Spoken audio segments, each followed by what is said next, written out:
13:18. El gobierno ecuatoriano insta a reformas en la ley de movilidad humana para deportar foráneos que cometan delitos en el país. Esto tras haberse registrado hechos violentos que involucran a ciudadanos extranjeros. El último caso que conmocionó al país se registró el sábado en Quito, donde una adulta mayor murió al recibir varios disparos durante un asalto en los exteriores de un centro comercial. La entrevista a la carta, en diálogo directo con los protagonistas de los hechos. Nos acompaña en los estudios de Notimundo La Carta Eliseo Azuero, asambleísta por Badi. Asambleísta, qué gusto, ¿cómo está? Muy buenas tardes. Buenas tardes, Gisela. Un placer estar con ustedes. Asambleísta, Ecuador es uno de los países de la región que más venezolanos ha recibido tras la crisis que vive ese país. Hoy el mismo presidente, activistas sociales, la comunidad en general a través de las redes exigen que haya más controles y se deporte a los extranjeros involucrados en delitos. Y hoy también ustedes, los asambleístas, vuelven a mirar a las reformas a la ley de movilidad humana luego de que ya estaba en trámite en la asamblea desde a mediados del año pasado, ¿no? ¿Qué pasa? Tenemos que vivir un hecho tan violento y tan terrorífico como el que vivimos el sábado pasado con esta adulta mayor que fue cobardemente y violentamente asesinada delante de todo el mundo a plena luz del día, para que nos pongamos pilas a trabajar por la seguridad en el país. Bueno, yo voy a empezar hablándole con el contenido constitucional. El artículo 9 de la Constitución de la República, aprobada en Montecristi y votada casi por todos los ecuatorianos, dice lo siguiente: las personas extranjeras que se encuentren en el territorio ecuatoriano tendrán los mismos derechos y deberes que las y los ecuatorianos de acuerdo con la Constitución. El artículo 40 de la Constitución igualmente dice, de la Constitución dice, se reconoce el derecho de las personas a migrar y establece que no se identificará ni se considerará a ningún ser humano como ilegal por su condición migratoria. Imagínese usted todos estos problemas que hemos heredado gracias a la novedad del señor Correa y a la Asamblea de Montecristi. Es en este país en donde cualquier ciudadano puede entrar, como Pedro, en su casa, hacer lo que le dé la gana. En cualquier parte del mundo, usted hasta cuando migra le preguntan si tiene una bolsa económica para venir a realizar alguna actividad económica productiva para los ecuatorianos, y no lo que está pasando. Aquí en el país vienen con una mano adelante y otra atrás, lo cual es triste. Pero también aquí en el Ecuador nuestros ciudadanos no tienen trabajo.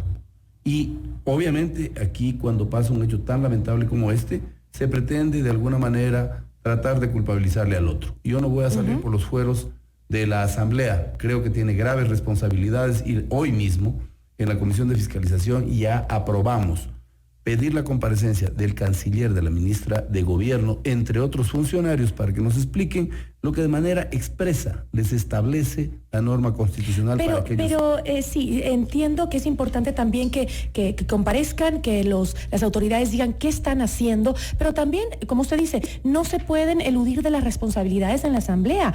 Tienen las reformas ahí desde el año pasado y no le dan trámite, las dejan pasar y solo se activan cuando pasan estos hechos violentos. Es decir, sí, es verdad, también es, como dijo el presidente de la Asamblea el día de hoy, también es responsabilidad del Ejecutivo el hecho de que nuestras fronteras estén controladas, de que no entre cualquier persona. Pero aquí todo el mundo invade responsabilidad. El Ejecutivo le dice a la Asamblea, ¿por qué no aprueba las leyes? La Asamblea le dice al Ejecutivo, ¿por qué no controla la frontera? Y los ciudadanos también les estamos echando la culpa. La policía, ¿por qué no controla? La policía es que no me dan capacidad las leyes actuales. Entonces aquí nadie se responsabiliza de absolutamente nada. Y hoy vemos estas consecuencias. Seguramente, ¿en cuánto será? ¿Una semana, 2 semanas ya nos olvidamos? Y otra vez no pasa nada en este país. Gisela, ¿cómo no voy a estar de acuerdo con usted? Pero no somos todos los que estamos, ni estamos todos los que somos. Yo pertenezco a la Comisión de Fiscalización y ustedes han visto el trabajo denodado que hemos desplegado en estos últimos 8 meses. Algo inédito en la historia, si comparamos con la Comisión de Archivo. Yo no puedo ser responsable por lo que pasa en una comisión en donde ni siquiera se ponen de acuerdo.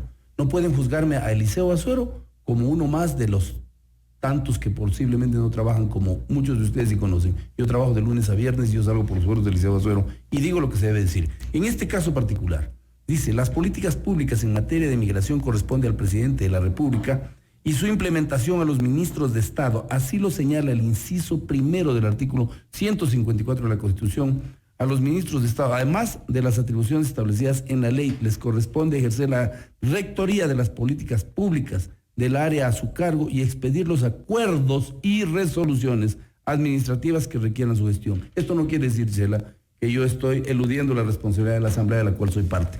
No estoy de acuerdo, pero también hay que decirle a los ministros qué es lo que pasa. No pueden permitir que en las fronteras se permeabilice el ingreso de cualquier persona en cualquier parte del mundo. Su pasado judicial o los antecedentes penales son base y fundamento para permitirle el ingreso a este país. Mire, nosotros conocemos y sabemos, países como el Perú, por ejemplo, creó una unidad especializada para identificar a los venezolanos que fueron infiltrados para generar el caos por parte del gobierno del señor Maduro. Esto es conociendo. ¿Y qué hacen los ministros en ese caso? El país no solo es un problema de leyes, mi querida Gisela. Tenemos demasiadas leyes, el problema es quién las cumple. La función jurisdiccional haciendo lo que le da la regalada gana todavía. Es decir, el país lamentablemente está en un marasma en donde los ecuatorianos tenemos que actuar de otra manera. Yo creo que la mayoría de los ciudadanos creemos que las autoridades en cada una de sus ramas no están haciendo lo que deben hacer, no están cumpliendo su trabajo. Bueno, dejemos de decir quién tiene responsabilidad de qué y centrémonos en las reformas a la ley de movilidad. ¿En qué nos van a ayudar? Por ejemplo, la ministra de María Paula Romo dijo explicó que en la actual ley de movilidad humana no existe la figura de expulsión, por lo que no es una herramienta suficiente para poder cumplir con esto de deportar a los ciudadanos extranjeros. ¿Usted cree que no es así? ¿Que la actual ley sí permite la deportación? El artículo 392, por la jerarquía de la ley, de la Constitución, le establece que el Estado velará por los derechos de las personas en movilidad humana y ejercerá la rectoría de la política migratoria a través del órgano competente en coordinación con los distintos niveles de gobierno. No hay que eludir. Aquí no hay que decir es que le toca al otro. Aquí está, esta es una norma suprema, superior a la ley de movilidad humana. Aquí solo hay que emitir acuerdos y resoluciones para normar que la gente que no es bienvenida al país por sus antecedentes penales no ingrese. Por favor, yo sí creo que aquí todo el mundo se saca la vuelta y no está bien. Por eso nos tienen que contestar estas disposiciones constitucionales, porque ese es el rol que nos corresponde. Nosotros legislamos y fiscalizamos. En efecto, la fiscalización tiene que darse cumplimiento. Hoy en día no existen pues normas claras en la Constitución que sancionen a los ministros de Estado que vienen a hacer lo que les da la gana también. Hoy, por ejemplo, por segunda oportunidad no comparecen los ministros. El señor del IES, cómodo, el señor más chévere del país, el presidente del directorio, que es el señor Paul Granda. ¿Qué pasa? Quieren hacer tabla rasa de la ley, de la Constitución y del rol que le corresponde a la Asamblea. La Asamblea es la primera función del Estado. Cierto es, lamentablemente, no tenemos la eficiencia que deberíamos. Eso es cierto, pero también recordemos los ecuatorianos que esta Asamblea está constituida por 74 voluntades que llegaron con la Revolución Ciudadana o Alianza País y solo 63 que hemos sido la oposición propositiva. Así que yo sí creo que en estas cosas tenemos que poner clara determinación a dónde queremos ir. Y en el caso particular, yo sí considero que la ley de movilidad humana es necesaria, pero no es imperativamente necesaria en este momento. Debieron actuar las autoridades conforme les citado la norma constitucional. En ese ámbito, yo creo que la comisión que está tramitando esto debe acelerar, deben trabajar. Nosotros en la Comisión de Fiscalización hemos trabajado hasta las 11, 12 de la noche y ustedes han visto que trabajamos de lunes a viernes y ahora tenemos una agenda de 30 días que contiene un sinnúmero de temas, pero lo hacemos por cariño. A ver, pero usted me dice eso, yo la semana pasada, hace 2 días estuvo aquí el comandante del Distrito Metropolitano de Quito y me aclaraba el por qué los policías, que son quienes detienen, quienes ejercen justamente el control, no pueden deportar a un ciudadano extranjero que cometa un delito en el Ecuador. Primero, porque la ley dice que tiene que ser un delito que tenga hasta 5 años de prisión para ser porque si es mayor tiene que pasar la prisión aquí en este país, si es más de 5 años de prisión. Él dice que cuando tienen a una persona que comete un delito y extranjera, le tienen que comunicar a esta persona, un delito menor de 5 años, y le tienen que comunicar a esta persona que se acerque, no pueden detenerla, que la ley no les permite la detención de ese momento. Tienen que decirle, señor, tiene que presentarse tal día al aeropuerto a viajar a tal hora, y que si no lo pueden detener, que la ley no les permite detenerlo. Eso en la práctica, le digo, vino aquí y lo dijo. Inventar las excusas, nadie queda mal. ¿Esta legislación a quién le corresponde? ¿A los alzamanos? Esta es la ley de movilidad humana que nos dio para sintonizar con los derechos, entre comillas, de los ciudadanos del mundo. Este no es un tema de los que ahora somos 63 voluntades. No se olvide que la mayoría de las comisiones están manejadas por los miembros de este gobierno. Son los presidentes y vicepresidentes miembros de este partido que está gobernando, que estén peleados entre ellos. Unos ahora se llamen Revolución Ciudadana, los otros se llamen como sea. Ese es otro tema. Pero aquí sí es claro, yo le he citado una norma constitucional y es también privativo de los diferentes niveles de gobierno, en este caso son ordenanzas, que tienen que hacer lo que tienen que hacer para cumplir con el cometido social de cuidar a los ecuatorianos. Así que yo no estoy diciendo de ninguna manera que nosotros no tengamos responsabilidad, la tenemos. Señor presidente de la Asamblea, es usted el que conduce y el que arma junto con el CAL todo lo que tiene que pasar a la Asamblea. Y si hay comisiones que no trabajan, por favor, pues, ya hubieron 2 comisiones que prácticamente se pasaron 6 meses haciéndonos quedar mal a todos. No podemos, yo no acepto de ninguna manera que se juzgue con el mismo rasero a quienes sí trabajamos, mientras que hay otros que no trabajan y pasan. Dígame usted, asambleísta, entonces, ¿cuáles son las reformas que deberían hacerse a la ley de movilidad para que sea una herramienta más fácil, más ágil? ¿Cuáles serían esas puntuales, esas reformas? Por supuesto. En primer lugar, todo ciudadano que ingresa en condición de migrante tiene derecho hasta cierto tiempo a la seguridad pública. Me refiero a los hospitales, a educación, a salud, etcétera. Porque hoy en día se están distribuyendo los recursos suyos y míos para atender a una oleada de migrantes que es doloroso, pero no es nuestro problema. Atendamos nuestros problemas. Ahí tiene usted una primera solución.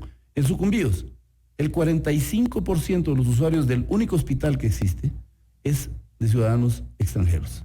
El 25% del IES, los vagos estos que no han puesto un centro de salud para atender a los afiliados, que usted sabe que hay allá lo que quiera. Entonces, ahí tenemos otro segundo elemento. El tercer elemento, nadie puede ingresar al país si no viene a trabajar aquí, traiga con qué trabajar, traiga una bolsa económica mínima para que pueda asentarse y no haga presión sobre el mercado laboral, que hoy en día los ecuatorianos lo tienen disminuido a la máxima expresión, entre otros. Y luego, por supuesto, de manera imperativa, toda aquella persona que haya tenido algún inconveniente en su país, por hurto, lo más pequeño, no puede ingresar a este país. Aquí nosotros somos muy... Y si ingresa, que sea deportado. Tiene que ser deportado. Pero aquí se encuentra usted con una disposición constitucional. Le invito, ¿por qué no leemos qué dice la Ley de Movilidad Humana sobre la deportación? Para que la ciudadanía también escuche lo que dice ahora la ley de hoy. La Ley de Movilidad Humana vigente en el Ecuador desde 2017 establece que se debe cumplir con 5 pasos antes de deportar a un extranjero que, por ejemplo, haya cometido un delito. En esa normativa se detalla que se aplicará la deportación solamente cuando la persona haya incurrido en un ilícito inferior a los 5 años de cárcel. Caso contrario, no, porque deberá cumplir la condena entera en el país. En el artículo 144, es el primer punto, en el artículo 144 se establece que en esos casos, delitos menores, la autoridad de control migratorio notificará inmediatamente el inicio del procedimiento administrativo de deportación al extranjero infractor. Además, se le notificará a la convocatoria a una audiencia en un plazo máximo de 10 días. En ningún momento dice que lo detengan, En la audiencia, un juez analizará si cumple o no las causas para abandonar el país. En esa diligencia, la persona puede solicitar la presencia de un defensor público. Y cuarto, después de la audiencia, la autoridad de control migratorio emitirá en menos de 48 horas la resolución en forma estricta. Y la quinta dice, el extranjero puede apelar la decisión. Ahora, en ninguna de estas 5 puntos dice hay que detenerlo preventivamente para que no huya del país antes de que se determine de que tiene que ser deportado. Tampoco dice que no se la deba detener. Es decir, aquí es la cosa clara. Vean, si alguien quiere punto y coma y quiere que la ley sea ya reglamentaria prácticamente, hay un reglamento también pues a cada ley y esa es facultad del Ejecutivo pues. Ahí se puede, aquellos vacíos que no contravengan disposiciones expresas de la ley o de la Constitución, se las tienen que colocar. Ese es el andamiaje que hace falta. Pero aquí hay casi 900 leyes que no tienen reglamento. ¿Y sabe qué dicen? De manera torpe, que no se puede aplicar la ley porque no existe reglamento. Herejía tan grande solo se escucha aquí. Como que es primero que debe existir el reglamento para que luego exista la ley. Eso pasa con la ley amazónica. No la aplican porque no hay reglamento. ¿Para qué entonces trabajamos en la Asamblea si el corresponsable, el Ejecutivo, tiene que elaborar el reglamento y ahí hay una Secretaría Jurídica que no está haciendo absolutamente nada? Entonces, digamos las cosas con objetividad, no hagamos de este malhadado momento, que obviamente nos tiene que preocupar a todos, para buscar responsables en donde sí hay, pues, aquí hay todo. Yo le he leído disposiciones constitucionales que son las que imperan en el país sobre cualquier ley inferior. Eso es todo. Que me digan que aquí no se puede hacer porque, vea, me dice usted de que no se dice en ninguna parte que no se detenga. Hombre, el delito, por definición, provoca la retención del ciudadano hasta para investigación, hay 24 horas, etcétera, etcétera. A cualquier ecuatoriano le pasa eso. ¿Cómo así aquí no? Lo que pasa es de que nosotros, de manera muy cómoda, buscamos alguna justificación para no cumplir Eso es lo triste, asambleísta, y eso lo hacen todos los estamentos del Estado. Eso es cierto. La policía, ya le digo, el comandante de policía viene y me dice aquí que no se los puede detener. Entonces, la ley no nos ayuda, no nos da herramientas para trabajar. Vienen aquí los asambleístas y nos dicen, no, es que no controlan las fronteras, no es nuestra culpa. El gobierno viene y dice, no, sabe que los asambleístas no se apuran con las reformas a la ley. Entonces, volvemos al mismo punto que empezamos esta entrevista. Realmente hay que asumir, todos, hasta los mismos ciudadanos, asumir responsabilidades, porque si no este país no va a cambiar nunca. Los ciudadanos deben asumir su responsabilidad cuando le permitieron al señor Correa ponernos esto de la ciudadanía universal. ¿Cómo así? Pues usted váyase a Colombia. Ojalá no tenga un incidente, vaya a un lugar público a ver si le cosen el dedo. Le dicen, señor, usted ha viajado y todos hemos viajado, tenemos que llevar un seguro de salud para no tener que ingresar a usar el seguro que pagamos los ecuatorianos. La salud pública para los más pobres la pagamos nosotros. Y no está bien que vengan ciudadanos extranjeros sin un centavo a presionar el mercado laboral. Esto ya es política pública, pues, Gisela. No podemos pedir. La Constitución de Montecristi no es hechura de Liceo Azuero de los que ahora estamos, 63, no, señor. También tenemos que asumir los ecuatorianos con responsabilidad, lo que votamos sin conocer. Nos metieron un gol y nos metieron tan grave, porque aquí no le he desarrollado el resto. En el 414 y todo existen cuestiones tan graves como que usted, por ejemplo, tiene que prestarle mayor atención al extranjero antes que a usted. Es decir, vaya a un centro de salud público y le dicen, él tiene, porque está protegido por la ACNUR o lo que sea, él tiene el derecho a estar en esta cama, usted no puede, usted tiene que cederle el espacio. Esa es la verdad. Y es política pública. Eso está pasando. Asambleísta, se nos acaba el tiempo. Quisiera saber cuánto se van a tomar en tramitar y en aprobar estas reformas a la ley de movilidad. Sí, por mí corresponde mañana sería, pero no soy parte de la comisión que sustancia este tema, ni soy el presidente de la Asamblea, ni miembro del CAL. Pero sí me imagino que podrá exigir. Pero por supuesto, pues, y lo estoy diciendo públicamente, pero lo estoy diciendo, señor presidente Litardo, ya, o sea, dejemos de que actuemos solo por los escándalos que se generan. Usted nos representa, pero también tiene que responderle a la otra función del Estado como corresponde, con la ley en la mano, para que nosotros no asumamos responsabilidades que no las tenemos. Yo vengo ahorita de la Comisión de Fiscalización. Nosotros estamos trabajando, casi todas las comisiones están trabajando, pero la gente no percibe eso. Posiblemente nos falta comunicar. Pero el problema, Gisela, no solo se limita a eso. Hay una ley orgánica de la función legislativa que es todo menos algo que sirva para la función. Esto también hay que cambiarlo. Le agradecemos muchísimo a Eliseo Azuero, asambleísta por Badi. Muchísimas gracias por habernos acompañado. A usted más. Esto es Notimundo a la Carta, siempre bien informados.